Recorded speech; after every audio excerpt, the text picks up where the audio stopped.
Bismillahirrahmanirrahim. Assalamualaikum warahmatullahi wabarakatuh.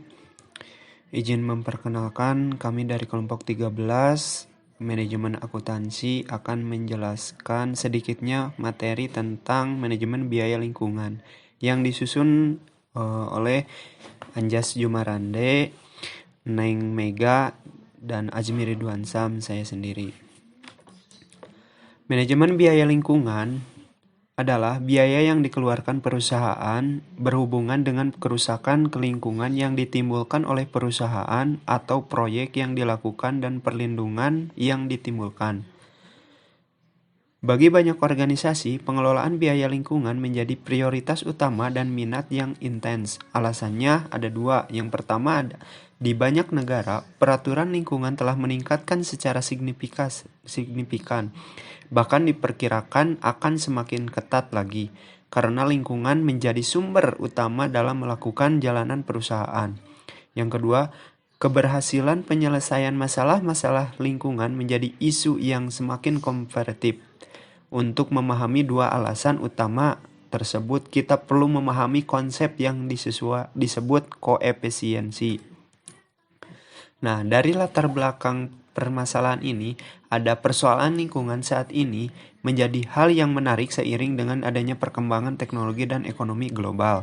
Yang kedua, ada perusahaan dituntut untuk mengelola dan memanfaatkan sumber daya alam tidak hanya dalam proses mengeksplorasi dan mengeksploitasi sumber sampai habis untuk digali. Yang ketiga, ada pelaku bisnis dituntut untuk memberikan kontribusi yang positif terhadap lingkungan sosialnya, bukan hanya untuk memperoleh keuntungan dari usahanya. Yang keempat, perubahan ini memunculkan kesadaran baru tentang corporative social responsibility. Nah, dari pengertian ekoefisiensi, kita dibagi menjadi dua. Ada beberapa. Yang pertama ada ekoefisiensi dapat diartikan sebagai satu strategi yang menghasilkan suatu produk dengan kinerja yang lebih baik dengan menggunakan sedikit energi dan sumber daya alam yang diambil. Yang selanjutnya, selain itu, ekoefisiensi juga dapat diartikan sebagai konsep gabungan antara konsep efisiensi ekonomi dan efisiensi ekologi, di mana penggunaan sumber daya alam seminimal mungkin untuk hasil yang maksimal dan ekologi tetap terjaga keseimbangannya. Konsep ekoefisiensi pertama kali dikemukakan oleh Stadtschreiber dan Strom 1989 dan kemudian dipublikasikan secara luas pada tahun 1992 di Changing Cross yang dipublikasikan di World Business Council for Sustainable Development.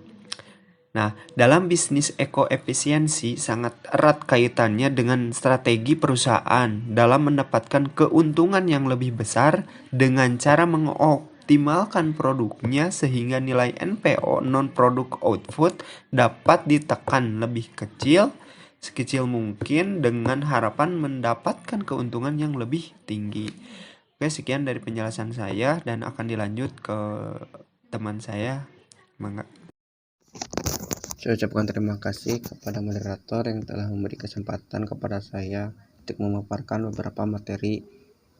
Untuk yang pertama, terdapat 7 faktor kunci dalam ekoefisiensi, yaitu 1.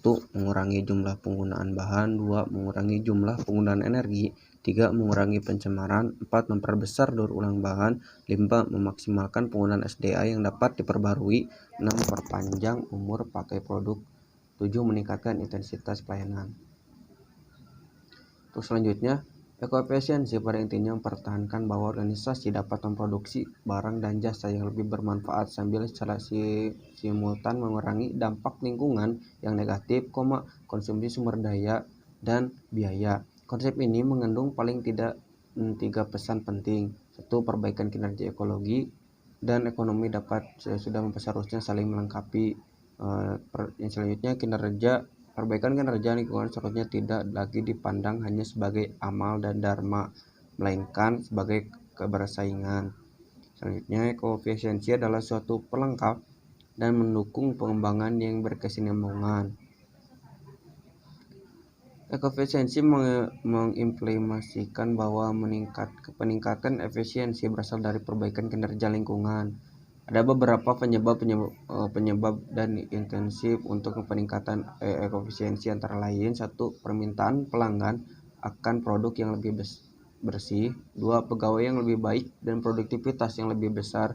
3. Biaya modal yang lebih rendah dan asuransi yang lebih rendah. 4. Keuntungan sosial yang signifikan sehingga citra perusahaan menjadi lebih baik. 5. Inovasi dan peluang baru. 6. Pengurangan biaya dan keunggulan bersaing. Selanjutnya, model biaya kualitas lingkungan. Bagi banyak perusahaan, biaya lingkungan merupakan persentase yang signifikan dari total biaya operasional. Biaya lingkungan dapat diklarifikasikan menjadi 4 kategori, yaitu: 1. Biaya pencegahan lingkungan. 2. Biaya deteksi lingkungan. 3. Biaya kegagalan internal lingkungan. 4. Biaya kegagalan eksternal lingkungan. Selanjutnya, laporan biaya lingkungan. Pelaporan biaya adalah penting jika sebuah organisasi serius untuk memperbaiki kinerja lingkungan dan mengendalikan biaya lingkungan. Laporan biaya lingkungan menurut kategori memberikan hasil yang penting. 1. Dampak biaya lingkungan terhadap profitabilitas perusahaan. 2. Jumlah relatif yang dihabiskan untuk setiap kategori. Terima kasih Panjas. Yang selanjutnya yaitu membebankan biaya lingkungan. 1. Biaya produk lingkungan. Biaya lingkungan dari proses produksi, pemasaran, dan pengiriman produk, serta biaya lingkungan pasca pembelian yang disebabkan oleh penggunaan dan pembuangan produk merupakan contoh-contoh biaya produk lingkungan. Yang kedua, pembebanan produk lingkungan berbasis fungsi. Dengan menggunakan definisi biaya lingkungan dan kerangka kerja klasifikasi yang baru dikembangkan, biaya lingkungan harus dipisahkan ke dalam kelompok biaya lingkungan dan tidak lagi disembunyikan di dalam overhead seperti halnya dalam kebanyakan sistem akuntansi.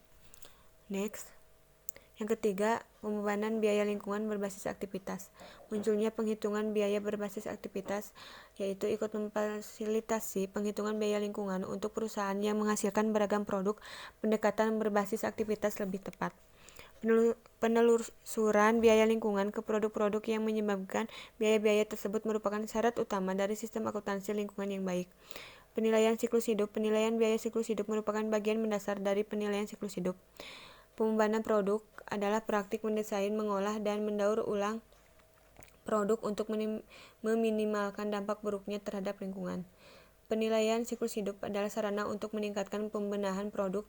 Penilaian siklus hidup mengidentifikasi pengaruh lingkungan dari suatu produk di sepanjang siklus hidupnya, dan kemudian mencari peluang untuk memperoleh perbaikan lingkungannya. Dan selanjutnya, penilaian biaya siklus hidup membebankan biaya dan keuntungan pada pengaruh lingkungan dan perbaikan. Tahapan dalam siklus hidup antara lain yaitu ada 5 tahap. Yang pertama, ekstraksi sumber daya. Yang kedua, pembuatan produk. Yang ketiga, penggunaan produk. Yang keempat, daur ulang dan pembuangan. Dan yang kelima, pengemasan produk. Next. Sudut pandang siklus hidup yang digunakan menggabungkan sudut pandang pemasok, produsen, dan pelanggan. Hubungan internal maupun eksternal dianggap penting dalam menilai pengaruh lingkungan dari produk, desain produk, dan desain proses yang berbeda-beda. Jadi, biaya lingkungan adalah biaya yang dikeluarkan perusahaan berhubungan dengan kerusakan lingkungan yang ditimbulkan oleh perusahaan atau proyek yang dilakukan. Dengan kata lain, manajemen biaya lingkungan adalah pelaturan atau strategi biaya yang akan dikeluarkan oleh perusahaan akibat atau sebelumnya kerusakan yang mengakibatkan dampak terhadap lingkungan sekitar. Adapun materi yang kami sajikan di dalam makalah ini terbagi menjadi beberapa, yaitu tentang ekoefisiensi, modal biaya kualitas lingkungan, laporan biaya lingkungan, membebankan biaya lingkungan, dan penilaian. Terima kasih. Mohon maaf apabila ada salah kata ataupun materi kurang. Mohon maaf. Saya harap presentasi atau dari kelompok kami tidak puas sampai sini. Wabillahi taufiq wal hidayah. Wassalamualaikum warahmatullahi wabarakatuh.